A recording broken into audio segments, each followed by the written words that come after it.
बुद्ध ने परम ज्ञान के पहले 6 वर्ष तक महातपश्चर्या की। बहुत गुरुओं के पास गए, बहुत गुरुओं की सेवा में रहे, जो जो कहा गया वही किया, जिसने जो साधना बताई वही साधी, और हर साधना के बाद पाया संसार समाप्त नहीं हुआ। हर साधना के बाद पाया कि मूल रोग मिटा नहीं, अहंकार शेष है। हर गुरु से उन्होंने कहा अहंकार मिटा नहीं, आपने जो किया सब मैंने किया। और उन्होंने किया इतनी निष्ठा से था कि कोई गुरु ये नहीं कह सका कि तुमने ठीक से नहीं किया इसलिए अहंकार नहीं मिटा। उनकी निष्ठा अपूर्व थी। उन्होंने जो किया समग्र भाव से किया, इसलिए कोई गुरु ये ना कह सका। नहीं तो गुरु को एक सुविधा रहती कि हम क्या करें, जो कहा वो तुमने किया नहीं इसलिए हुआ नहीं। बुद्ध से ये बात कही नहीं जा सकती थी। इसी बात के कारण दुनिया में झूठे गुरु भी चल जाते। ये बात बड़ी तरकीब की। किसी ने तुमसे कहा कि देखो ध्यान करो, लेकिन मंत्र पढ़ते वक्त बंदर का स्मरण मत करना। अब तुम बैठे ध्यान करने, बंदर का स्मरण आने वाला है। अब तुम लाख उपाय करो, जितने तुम उपाय करोगे उतना ही बंदर का स्मरण आएगा। और तुम गुरु से जाके कहोगे क्या करूं, कुछ हो नहीं रहा, वो कहेगा मैं भी क्या करूं, शर्त पूरी नहीं कर रहे। वो बंदर का स्मरण नहीं आना चाहिए। ऐसी अस्वाभाविक शर्तें बांध रखी हैं जिनके कारण तुम कभी इस स्थिति में नहीं पहुंच सकते कि समझ लो कि जो मार्ग तुमने पकड़ा वो ठीक है या गलत है। क्योंकि कभी तुम मार्ग को पूरा ही नहीं कर पाते, तो ठीक गलत का निर्णय कैसे हो। इसलिए झूठे गुरु भी चल जाते, मिथ्या गुरु भी चल जाते। वो सदा उनके लिए एक सुविधा है, सुरक्षा है कि मैंने जो कहा वो तुमने किया नहीं।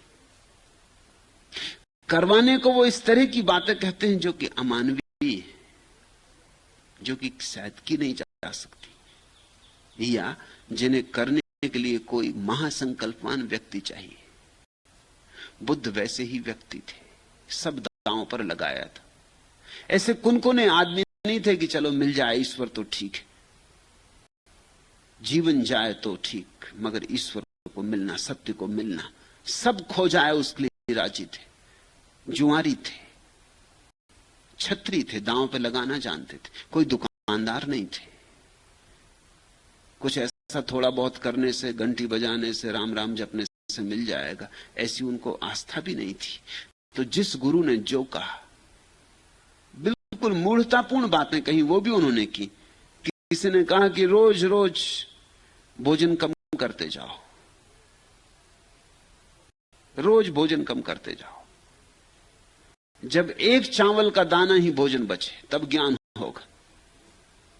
ऐसे वो कम करते गए। 6 महीने में 1 चावल का दाना ही भोजन बचा। ज्ञान तो नहीं हुआ, शरीर नष्ट हो गया। निरंजना नदी को पार करते थे, पार न कर सके। छोटी सी नदी, कोई बड़ी नदी नहीं। थक के गिर गए, एक जड़ को पकड़ के रुके रहे। जड़ को भी पकड़ने की ताकत न थी।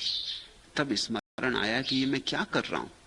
इस तरह शरीर को नष्ट करके सिर्फ शक्ति खो गई। नदी पार कर नहीं सकता, भव सागर पार करने का इरादा रख रहा हूं। बुद्ध बहुत गुरुओं के पास गए, लेकिन जहां गए जो कहा वही किया, फिर भी कुछ सफल ना हुआ। गुरुओं ने उनसे क्षमा मांग ली।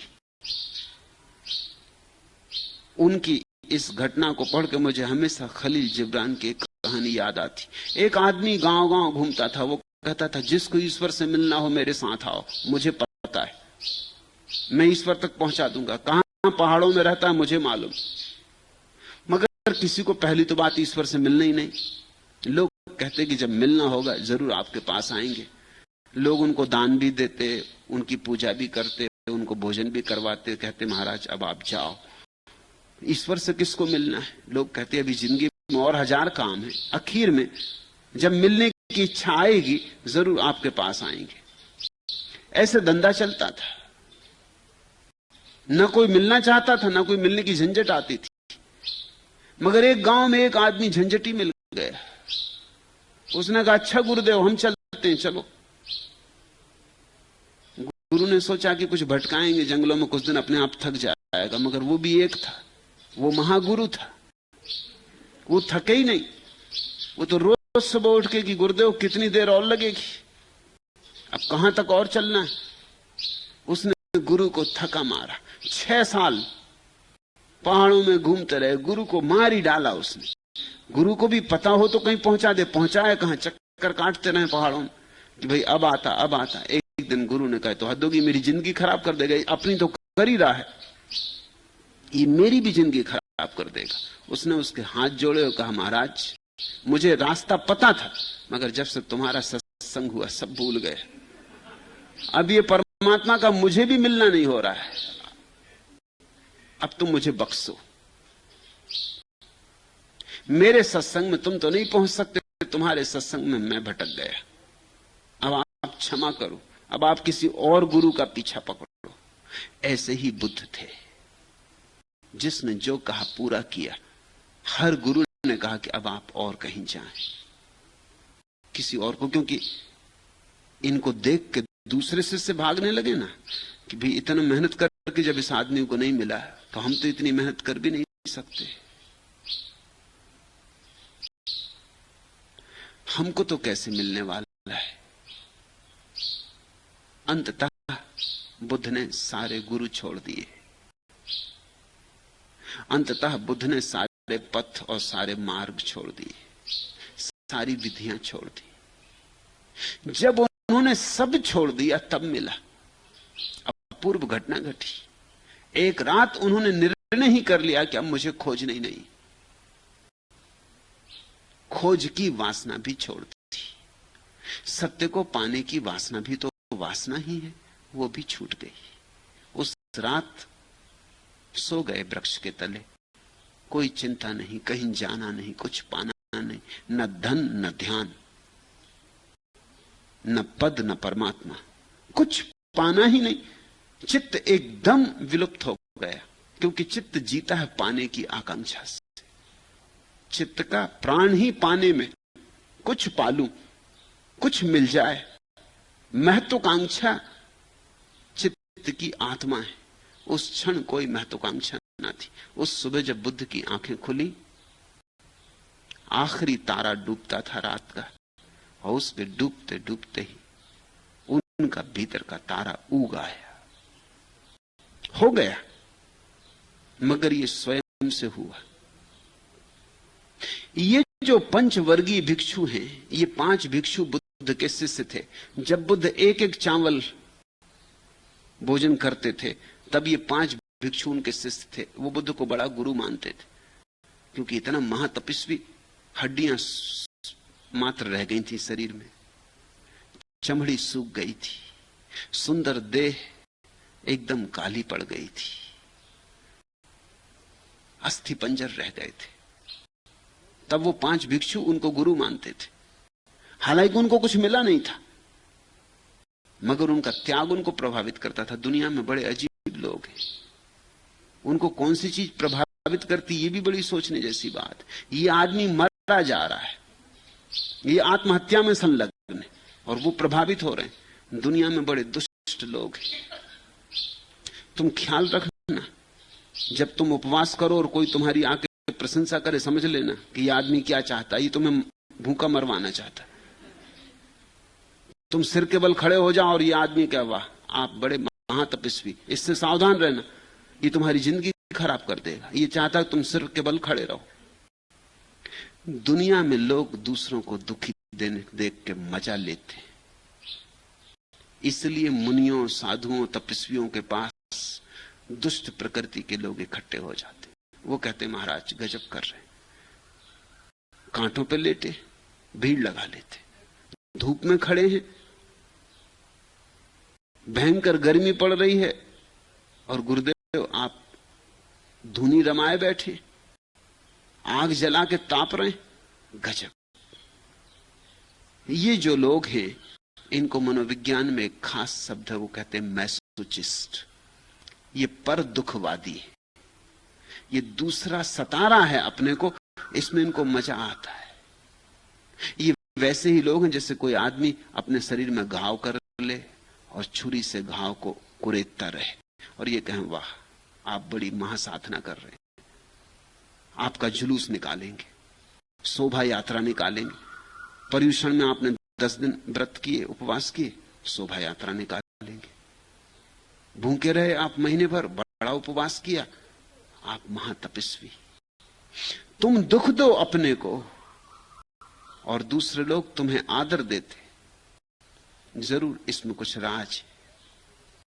जब वे तुम्हें आदर देते तुम अपने को और दुख देने को राजी हो जाते, क्योंकि अहंकार की तृप्ति होती और उनकी भी जरूर कोई तृप्ति हो रही। लोग जासूसी किताबें पढ़ते हैं, क्यों?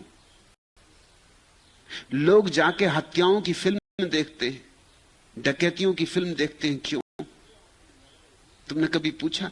रास्ते पे 2 आदमी लड़ रहे हो, तत्काल भीड़ खड़ी हो जाती। तुम्हारी मां बीमार है, दवा लेने जा रहे थे, साइकिल टिका के किनारे तुम भी खड़े हुए कि मां समझे, मां की दवा में क्या है, घंटे 2 घंटे की देर भी होगी चलेगा। मगर ये तमाशा छोड़ा नहीं जा सकता। और 2 आदमी बिल्कुल लड़ने मारने को तैयार है, तुम्हारी भी उत्सुकता बढ़ती जाती कि अब कुछ होता ही है, अब कुछ होने ही वाला है। और अगर संयोग से कुछ ना हो तो तुम बड़े उदास लौटे हो, तुमने ख्याल किया है? कुछ ना हो, वो दोनों आदमी का अच्छा भाई क्या फायदा लड़ने झगड़ने से, एकदम गांधीवादी हो जाएगा कि चलो महात्मा गांधी की जय, क्या फायदा, हम तुमको मारे तुम हमको मारो, कोई सार नहीं। तो जितनी भीड़ खड़ी है वो उदास लौटेगी कि कुछ भी नहीं हुआ, घंटा भर खराब हुआ, गाली गलौज काफी बकी गई। लोग दूसरे के दुख में एक तरह का रस लेते और दूसरे के सुख से पीड़ित होते हैं। तुमने देखा, तुम बड़ा मकान बनाओ, पूरा गांव तुम्हारे खिलाफ हो जाता। तुम सुखी दिखाई पड़ो, किसी को सुख नहीं होता। तुम स्वस्थ हो, किसी को अच्छा नहीं लगता। तुम खाते पीते मजे से जी रहे हो, तुम्हारे घर संगीत होता है, नाच होता है, सारा गांव तुम्हारे दुश्मन हो जाता है। गरीब भोगी है, भ्रष्ट है, नरक जाएगा। और तुम भूखे मरो, धूप में बैठ जाओ, घाव बना लो, सारे गांव की दया और सहानुभूति तुम्हारे लिए। तुम्हारे घर में आग लग जाए तो लोग सहानुभूति प्रकट करने आते, वो कहते हैं बड़ा बुरा हो गया। और तुम्हारा घर बड़ा हो जाए और एक नई मंजिल बन जाए, कोई नहीं आता कहने कि बड़ा अच्छा हो गया। जरा सोचना, जब अच्छा होता है कोई कहने नहीं आता कि अच्छा हो गया, और जब बुरा होता है तब लोग कहने आते हैं कि भाई बहुत बुरा हो गया। मगर जब वो कहते हैं बहुत बुरा हो गया, तब उनकी आंखों में झांकना, तुम पाओगे वो रस ले रहे हैं, सहानुभूति में मजा आ रहा।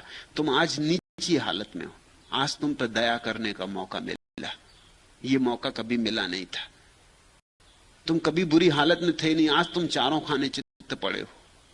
आज कोई भी दया कर सकता है, राह चलता राहगीर कह सकता है भाई बहुत बुरा हुआ, लेकिन उसके भीतर देखो कुछ मजा ले रहा है। मनुष्य का मन बड़ा जटिल है। ये 5 भिक्षु बुद्ध की सेवा में रत रहे, लेकिन जब बुद्ध ने सब उपवास छोड़ दिया, तप छोड़ दिया, इन्होंने बुद्ध को छोड़ दिया। इन्होंने कहा ये भ्रष्ट हो गया, गौतम भ्रष्ट हो गया, अब ये काम का नहीं रहा, ये पतित हो गया। जब तक ये गौतम अपने को सता रहा था, महातपस्वी था, जिस दिन बुद्ध ने ये सब व्यर्थ मूढ़ता छोड़ दी, ये आत्महिंसा छोड़ दी, ये आत्मघात छोड़ दिया, उसी दिन 5 भिक्षुओं ने उनको छोड़ दिया। उन्होंने कहा अब हमारे काम के न रहे, अब हम कोई दूसरा गुरु खोजेंगे। वो उन्हें छोड़ के चले गए। उसी रात बुद्ध को ज्ञान हुआ। जिस सांझ को 5 भिक्षु छोड़ के चले गए, उस रात बुद्ध को ज्ञान हुआ। दूसरे दिन सुबह बुद्ध को पहली याद यही आई कि वो बेचारे 5 इतने दिन मेरे साथ रहे और आखिरी घड़ी छोड़ के चले गए। अब जबकि मेरे पास देने को कुछ था, लेने वाले नहीं, और जब मेरे पास देने को कुछ भी नहीं था, मैं खुद ही मूढ़ता और अंधकार से भरा था, तब वो मेरे पीछे लगे रहे। ऐसी उल्टी दुनिया है। इसलिए बुद्ध उनकी खोज करते हुए निकले कि वो जहां भी गए हों उनको जाके पहला संदेश उनको दिया जाए। यद्यपि वो मुझे त्याग गए हैं, यद्यपि उन्होंने मान लिया कि मैं भ्रष्ट हो गया, लेकिन मेरे साथ बहुत दिन रहे। इतना कर्तव्य मेरा है कि पहला संदेश उन्हीं को दूं। इसलिए बुद्ध ने पहला प्रवचन उन्हीं 5 भिक्षुओं को दिया। उनका पीछा करते बुद्ध सारनाथ तक आए। जहां जहां पता चला कि वो दूसरे गांव चले गए, बुद्ध वहां गए। सारनाथ जाके उन्होंने देखा एक वृक्ष के नीचे 5 भिक्षुओं को बैठे हुए। उन 5 भिक्षुओं ने देखा बुद्ध को आते हुए, वो बोले कि भ्रष्ट गौतम आ रहा, हम इसको नमस्कार ना करें, ये नमस्कार के योग्य भी नहीं, ये बिल्कुल पतित हो गया। तो वो पीठ करके बैठ गए। बुद्ध जब उनके पास गए, जब पास जाके खड़े हो गए और बुद्ध ने कहा, एक बार मेरी तरफ तो देखो, जिसे तुम छोड़ आए थे मैं वही नहीं हूं, आज जो आया है कोई और है, एक बार मेरी तरफ देखो। और उन चारों ने, 5 ने आंख उठा के बुद्ध की तरफ देखा। पहले एक उनके चरणों में गिरा, फिर दूसरा, फिर 5 उनके चरणों में गिरे। क्षमा मांगने लगे कि हमें क्षमा कर दें, हमने तो सोचा कि भ्रष्ट गौतम आ रहा है, लेकिन हम देख सकते हैं कि सब रूपांतरित हो गया, ज्योति का उदय हुआ है। तुम प्रकाशित हो गए। कैसे प्रकाशित हुए, हमें राह बताओ। बुद्ध ने कहा, इसीलिए आया हूं। यह घटना सारनाथ जाते हुए रास्ते पर घटी। भगवान सर्वप्रथम ऋषिपतन मृगदाय में पंचवर्गीय भिक्षुओं को उपदेश देने के लिए उरुवेला से काशी की ओर आ रहे थे। मार्ग में उन्हें एक उपक आजीवक मिला। आजीवक एक संप्रदाय था उस समय का, जो अब विनष्ट हो गया। बुद्ध और जैन दोनों संप्रदाय आजीवक संप्रदाय से बहुत मिलते जुलते, उसी की छायाएं हैं इन पर, उसी के प्रतिबिंब है, उसी की ध्वनियां हैं। आजीवक संप्रदाय का एक भिक्षु मिला, उसने बुद्ध को देखा, वो चकित हो गया। ऐसा आदमी कभी नहीं देखा था, ऐसा ज्योतिर्मय, ऐसी शुद्ध इंद्रियां, ऐसी निर्मल आंखें, ऐसी निर्मल छाया, ऐसा चारों तरफ शांति का वातावरण। उसने कहा, आवुस, तेरी इंद्रियां परिशुद्ध और बड़ी विमल हैं, तुम किस उद्देश्य से संन्यास्त हुए थे? अपना उद्देश्य मुझे भी बताओ, मैं भी खोज रहा हूं। कौन तुम्हारे गुरु, कौन तुम्हारे शास्ता, मैं भी खोज रहा हूं। मुझे अब तक ठीक गुरु नहीं मिला, ठीक मार्ग नहीं मिला। और तुम किसके धर्म को मानते हो? कौन से धर्म में तुम्हारी श्रद्धा है? किस शास्त्र पर तुम्हारा भरोसा है? तुम किन विधियों के अनुयायी हो? तब शास्ता ने उसे कहा, मेरे आचार्य या उपाध्याय नहीं, मैं किसी धर्म को नहीं मानता, मेरी किसी शास्त्र में श्रद्धा नहीं, मैंने जो पाया है अपने से पाया है। ये बुद्ध का परम संदेश, क्योंकि जो मिलना है वो तुम्हारे भीतर पड़ा है, कोई दूसरा थोड़ी देने वाला है। हस्तांतरण नहीं होता सत्य का, तुम्हारे भीतर पड़ा है। गुरु अगर कुछ करता है तो इतना ही कि तुम्हारे भीतर जो पड़ा है उसको ही पुकारता है। उसे तुम स्वयं भी पुकार सकते हो। गुरु अनिवार्य नहीं है बुद्ध के मार्ग पर। तुम स्वयं न पुकार सको तो उसकी जरूरत है, तुम स्वयं अपने को असमर्थ पाओ तो उसकी जरूरत है। अन्यथा तुम स्वयं भी पुकार सकते हो, क्योंकि खदान तुम्हारे भीतर है, तुम स्वयं भी खोज सकते हो। गुरु तुम्हें धन देगा नहीं, सिर्फ इतना ही कह देगा कि इस तरह मैंने अपने भीतर खोदा, इसी तरह तुम भी अपने भीतर खोद लो। मगर जो है तुम्हारे भीतर है, जो है तुम्हारे स्वभाव में छिपा है, जो है उसे तुम लेकर ही आए हो, वो तुम्हारा जन्म सिद्ध स्वभाव सिद्ध अधिकार है। इसलिए बुद्ध ने कहा कि मेरा कोई गुरु नहीं है, मैंने गुरुओं के द्वारा नहीं पाया, मेरा कोई आचार्य नहीं, मेरा कोई उपाध्याय नहीं। ऐसा नहीं कि मैं गुरुओं के पास नहीं रहा, लेकिन वहां मुझे कुछ मिला नहीं, और जब मिला तब मैं किसी गुरु के पास नहीं था। और जो मैंने पाया है वो कुछ ऐसा है कि अब मैं तुमसे कह सकता हूं कि उसे किसी और के पास लेने जाने की जरूरत नहीं, अपने भीतर ही चले जाओ तो मिल जाए। शास्त्रों में नहीं है, स्वयं में है, शब्दों और सिद्धांतों में नहीं, तुम्हारी चेतना में बसा है। तुम मंदिर हो, परमात्मा तुम्हारे भीतर बैठा है। मैं सभी को परास्त करने वाला हूं। बुद्ध ने कहा मेरे जितने शत्रु थे वे सब गए, मैं सब जानता हूं, जो जानने योग्य है वो मुझे दिखाई पड़ गया है। मैं सभी धर्मों, तृष्णा इत्यादि से मुक्त हो गया हूं, अलिप्त हो गया हूं, सर्वत्यागी हूं। सर्वत्यागी का अर्थ होता है मैंने त्याग को भी त्याग दिया है। मैं सब धर्मों से मुक्त हो गया हूं। मैंने जगत की तृष्णा तो छोड़ ही दी है, मोक्ष की तृष्णा भी छोड़ दी।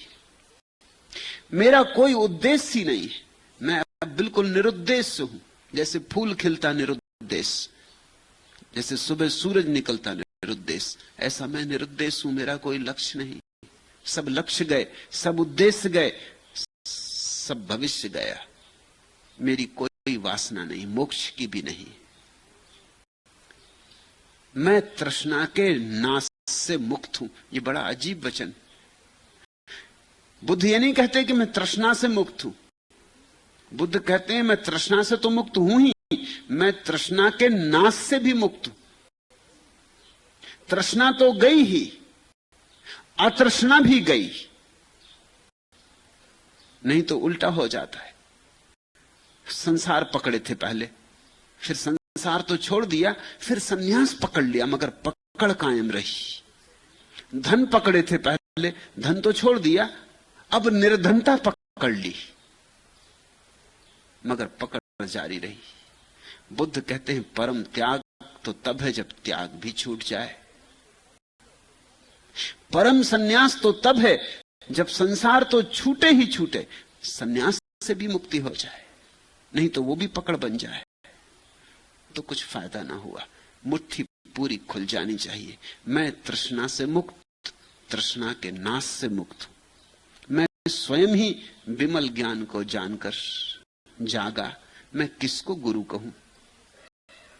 और इतना ही नहीं, वो कहते कि मैं किसको गुरु कहूं, वो कहते मैं किसको शिष्य सिखाऊं। न मैंने किसी से पाया, मैंने अपने भीतर पाया, तो जो मेरे पास आएंगे वो भी अपने भीतर ही पाएंगे। शिष्य कहने से क्या सार है? इसलिए बुद्ध ने कहा मैं मित्र हूं, न तो गुरु तुम्हारा, न तुम मेरे शिष्य, मैं मित्र हूं। और बुद्ध ने कहा कि मेरा जो भविष्य में पुनः आगमन होगा, मेरा नाम होगा मैत्रेय। तब मैं परिपूर्ण मित्र रूप में प्रकट होऊंगा। अंतिम दृश्य।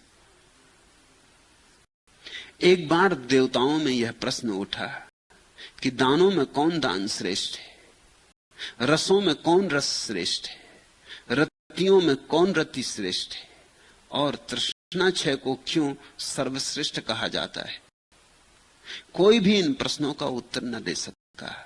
देवताओं ने सबसे पूछने के बाद इंद्र से पूछा, वह भी इसका उत्तर न दे सका। तब इंद्र सहित सभी देवताओं ने जेतवन में जाकर भगवान के पास इन प्रश्नों को पूछा। भगवान ने कहा, धर्म के अनुभव में सब प्रश्नों के उत्तर हैं।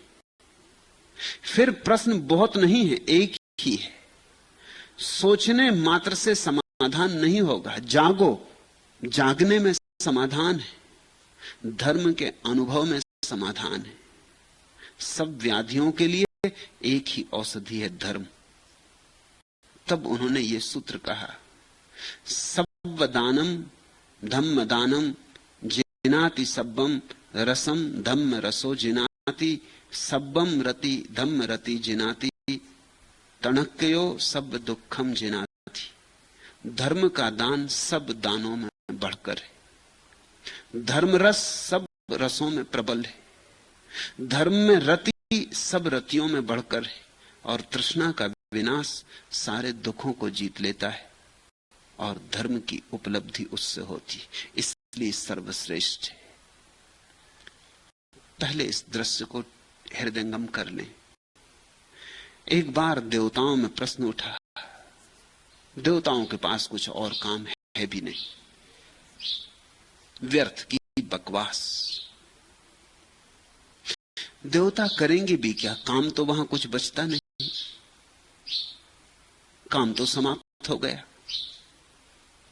कल्प वृक्षों के नीचे बैठकर सभी इच्छाएं पूरी हो जाती। देवता सुख ही सुख में जीते। जीवन का बाहर का व्यवसाय तो बंद हो जाता है। जब बाहर का व्यवसाय बंद हो जाता तो चित्त के सब व्यवसाय शुरू हो जाते। तब बड़ा सोच विचार उठता, बड़े विवाद उठते। ख्याल करना, दर्शन शास्त्र तभी पैदा होता है जब पेट ठीक से भरा हो। भूखे भजन न होई गोपाला, भूखे भजन हो भी नहीं सकता। जीवन की सीढ़ियां हैं, शरीर की जरूरतें पूरी हो जाएं तो मन की जरूरतें पैदा होती। शरीर की जरूरतें अधूरी रहें तो मन की जरूरतें कभी पैदा नहीं होती। अब कोई भूखा मर रहा है, उसको तुम कहो कि ये बीथोवन का संगीत सुनो, वो तुम्हारा सिर फोड़ देगा। वो कहेगा मैं भूखा मर रहा हूं, बीथोवन का संगीत आप कह क्या रहे हैं? आप मेरा अपमान कर रहे हैं। और भूखे पेट में बीथोवन का संगीत जाएगा कैसे? भूखा संगीत सुन कैसे सकता है? कोई भूखा मर रहा है और तुम कहते हो पढ़ो कालिदास की कविताएं, से बड़ा आनंद आएगा। वो कहता है कुछ रोटी मिल जाए, कालिदास आप पढ़ो, रोटी मुझे दे दो। एक सीढ़ी है, शरीर की जरूरत पूरी हो तो मन की जरूरत, मन की जरूरत में काव्य है, संगीत है, कला है। फिर मन की जरूरतें पूरी हो जाएं तो आत्मा की जरूरतें पैदा होती। जिसने अभी संगीत नहीं सुना और जिसने काव्य का रसास्वादन नहीं किया, वो धर्म के जगत में प्रवेश न कर सकेगा। और जिसने अभी दर्शन शास्त्र के ऊहापोह में नहीं उलझन ली, नहीं डोला, वो भी धर्म में प्रवेश नहीं कर सकेगा। धर्म आखिरी जरूरत है, धर्म अंतिम है, वो आत्मा की जरूरत है। इसलिए जब कोई देश समृद्ध होता है तो धार्मिक होता है, जब कोई देश गरीब हो जाता है अधार्मिक हो जाता है। इसलिए भारत जैसे देश की अभी धार्मिक होने की संभावना नहीं। अभी भारत के कम्युनिस्ट होने की संभावना है, धार्मिक होने की संभावना नहीं। इसलिए लोग हैरान भी होते हैं। पश्चिम से लोग आ रहे हैं पूरब में तलाश करते धर्म के। पूरब के लोग हैरान होते हैं कि मामला क्या है। पूरब के लोग पश्चिम जा रहे हैं, कैसे अच्छी इंजीनियरिंग आ जाए, कैसे अच्छे डॉक्टर हो जाएं, कैसे टेक्नोलॉजी, कैसे विज्ञान, इसके लिए पश्चिम जा रहे हैं। पूरब के सोच विचारशील लोग पश्चिम की तरफ भाग रहे हैं कि एक डिग्री पश्चिम से और ले आएं। और पश्चिम से लोग डिग्रियां इत्यादि फेंक कर कूड़े करकट में डाल के, यहां मेरे सन्यासियों में कम से कम 20 पीएचडी, तुम एक को भी ना पहचान पाओगे कि आदमी पीएचडी। यहां कम से कम 50 एमए, तुम एक को भी ना पहचान पाओगे। और ऐसा तो बहुत कम है कि ग्रेजुएट कोई ना हो, मगर तुम एक को ना पहचान पाओगे। सब कचरे में डाल के चले आए। दो कौड़ी की हो गई बात है। यहां कोई पीएचडी हो जाता तो अखबारों में खबर छपती, जुलूस निकाला जाता। मैंने सुना इलाहाबाद में जब पहला आदमी मैट्रिक हुआ था तो हाथी पे बैठ के जुलूस निकाला। यहां कोई आदमी पश्चिम पढ़ने जाता था, अखबारों में खबर निकलती जैसे कोई भारी घटना घट रही। कि वो पश्चिम पढ़ने जा रहे हैं। पश्चिम पूरब की तरफ आ रहा, क्योंकि पश्चिम अब संपन्न है। उसने शरीर का सुख जाना, मन के सुख जाने, अब आत्मा की पीड़ा उठनी शुरू हुई। इस बात की बहुत संभावना है कि भविष्य में पश्चिम पूरब हो जाए और पूरब पश्चिम हो जाए। इस बात की बहुत संभावना है कि सूरज पश्चिम से उगे और पूरब में डूबे। देवताओं के पास कुछ और तो काम नहीं, इसलिए अक्सर ऐसी बहुत कहानियां आती बौद्ध शास्त्रों में, जैन शास्त्रों में, हिंदू शास्त्रों में। देवताओं में बड़ा विवाद उठता है छोटी छोटी बात पर। हालांकि देवता उत्तर किसी बात का भी नहीं पा सकते, क्योंकि सब बुद्धि का खिलवाड़ है। आत्मिक अनुभव नहीं, स्वर्ग में आत्मिक अनुभव नहीं घटता, नहीं घट सकता। सुखी आदमी आत्मा का चिंतन शुरू करता है, मगर चिंतन में ही अटका रहता है। सुखी आदमी को चिंतन से आगे जाना पड़े, अनुभव में, साधना में। एक बार देवताओं में प्रश्न उठा, दानों में कौन दान श्रेष्ठ, रसों में कौन रस श्रेष्ठ, रतियों में कौन रति श्रेष्ठ, और तृष्णा क्षय को क्यों सर्वश्रेष्ठ कहा जाता है। कोई भी इन प्रश्नों का उत्तर न दे सका। यह मत समझना कि उत्तर लोगों ने नहीं दिए, उत्तर तो दिए होंगे, 1000 उत्तर दिए होंगे, लेकिन कोई भी उत्तर नहीं था। तुम ये मत सोचना कि देवता बिल्कुल बुद्धू हैं, क्योंकि तुम ये कहानी पढ़ोगे तुमको लगेगा अरे हम ही उत्तर दे सकते, इसमें देवता उत्तर नहीं दे सके। ये तो बात कुछ जस्ती नहीं। तुमसे कोई पूछे दानों में कौन दान श्रेष्ठ, तुम भी कुछ उत्तर दोगे, सही गलत की बात। और उत्तर तो दिए गए होंगे, लेकिन कोई उत्तर समाधान कारक नहीं था। कोई उत्तर ऐसा नहीं था कि उसको सुनते ही चित्त शांत हो जाए, उसको सुनते ही सत्य का अनुभव हो जाए, उसको सुनते ही, श्रवण करते ही चित्त का विकल्प जाल टूट जाए और लगे कि हाँ यही ठीक है। कोई ऐसा सत्य नहीं खोजा जा सका जो स्वयं सिद्ध मालूम पड़ा हो। तब देवताओं ने इंद्र से पूछा, इंद्र है देवताओं का राजा, सोचा शायद इंद्र को पता हो। वह भी इसका उत्तर न दे सका। नहीं कि उसने उत्तर न दिए होंगे, जरूर उत्तर दिए होंगे। उत्तर तो कोई भी देता है। तुम गधे से पूछो, वो भी उत्तर देगा। तुम जरा किसी से भी पूछो, कोई भी बात पूछो, उसे पता हो कि ना हो, मगर वो उत्तर देगा। उत्तर देने का मौका कोई नहीं चूकता, क्योंकि ज्ञानी बनने का मौका मुफ्त में कौन चूके। किसी से भी पूछो, जिन बातों का उन्हें कोई अनुभव नहीं, ऐसा आदमी तुम्हें मुश्किल से मिलेगा जो कहेगा मुझे पता नहीं। ऐसा आदमी मिले, उसके चरण पकड़ लेना, क्योंकि उस आदमी में कुछ सच्चाई है। नहीं तो हर एक उत्तर दे रहा है, कुछ भी पूछे जाओ उत्तर दे रहा है, कुछ पता नहीं है और उत्तर दे रहा है। जिन्होंने खुद कभी जिंदगी में कुछ नहीं किया, वो हर एक को सलाह दे रहे हैं। जो अपनी सलाहों पे कभी नहीं चले, मौका आ जाए फिर भी नहीं चलेंगे, वो दूसरों को सलाह दे रहे हैं, दूसरों को मार्ग दिखा रहे हैं। यहां अंधे अंधों को मार्ग दिखा रहे हैं, और इसलिए सारे लोग गड्ढों में पड़े, नेता भी और अनुयायी भी। इंद्र ने भी उत्तर दिया होगा, राजा है देवताओं का, ऐसे स्वीकार तो नहीं कर लिया होगा कि मुझे पता नहीं। पहले तो अकड़ के बैठा होगा सिंहासन पे, कहा होगा अच्छा सुनो, सब समझाया होगा, मगर कोई तृप्त नहीं हुआ। मजबूरी में बुद्ध के पास आना पड़ा। उत्तर तो बुद्धों के पास ही है, बुद्धत्व में ही उत्तर है, जागे हुए में ही उत्तर है। जो भीतर ज्योतिर्मय हुआ है उसी के पास उत्तर है। भगवान ने क्या कहा?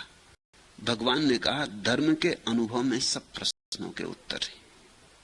तुम्हारे प्रश्न अलग अलग नहीं है। तुम पूछते हो दानों में कौन दान श्रेष्ठ, रसों में कौन रस श्रेष्ठ, रतियों में कौन रति श्रेष्ठ, और तृष्णा क्षय को सर्वश्रेष्ठ क्यों कहा है, ये कोई अलग अलग प्रश्न नहीं है, एक ही प्रश्न है और एक ही इनका उत्तर है। मगर सोचने मात्र से समाधान न कभी हुआ है न होगा। जानने से समाधान होता है, दर्शन से समाधान होता है, अनुभव से समाधान होता है।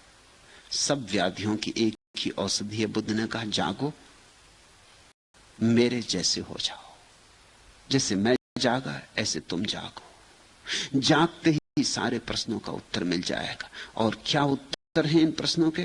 तो बुद्ध ने कहा, धर्म का दान सब दानों से बढ़कर है।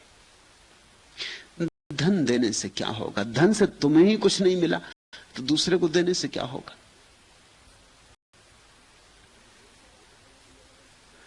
धन देने का मतलब ही यह है कि तुमने तो पाया कि कचरा है, अब तुम दूसरे पे टाल रहे हो।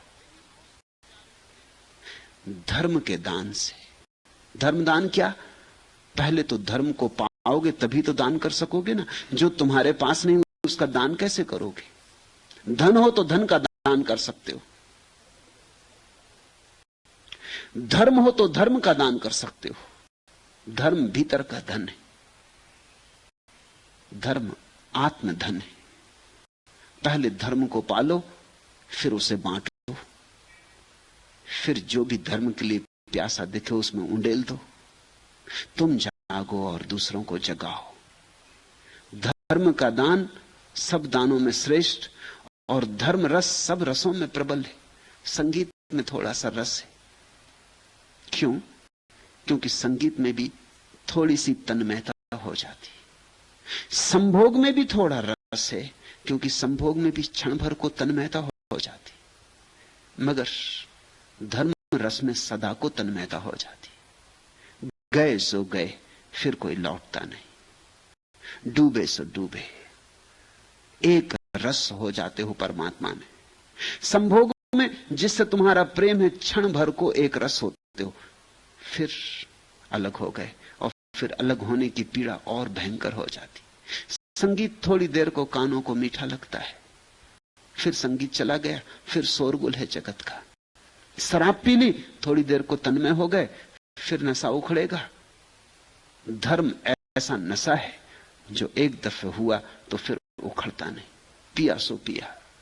और धर्म ऐसा नशा है कि बेहोशी भी लाता है और होश को नष्ट नहीं करता, होश को बढ़ाता है। धर्म अद्भुत नशा है। होश और बेहोशी साथ साथ पैदा होते, एक तरफ मस्ती छा जाती और एक तरफ परम होश भी होता है। तो धर्म रस सब रसों में बढ़कर और धर्म में रति सब रतियों से बढ़कर है। प्रेमों में सबसे बड़ा प्रेम है धर्म से प्रेम। रतियों में सबसे बड़ी रति है धर्म रति। स्त्री के साथ थोड़ी देर खेलो, थोड़ा सुख है। पुरुष के साथ थोड़ी देर खेलो, थोड़ा सुख है। रति क्रीड़ा। लेकिन परमात्मा के साथ खेल लो सदा के लिए। धर्म रति बुद्ध कह रहे हैं उसको। अस्तित्व के साथ संभोग रत हो जाओ, अस्तित्व के साथ एक हो जाओ, फिर कोई अलग ना कर सकेगा। क्यों? क्योंकि अस्तित्व के साथ वस्तुतः हम एक ही हैं। हमने अलग मान लिया, वो हमारी भ्रांति। उसी भ्रांति के कारण दुख है। भ्रांति गिर जाए फिर सुख ही सुख है। और तृष्णा का विनाश सर्वश्रेष्ठ कहा है, क्योंकि तृष्णा के विनाश से ही धर्म उपलब्ध होता है। इसलिए बुद्ध ने कहा, तुम्हारे प्रश्न अलग अलग नहीं, एक ही प्रश्न है और मेरा उत्तर भी एक है, एक शब्द में। धर्म एस धम्मो सनातनो। आज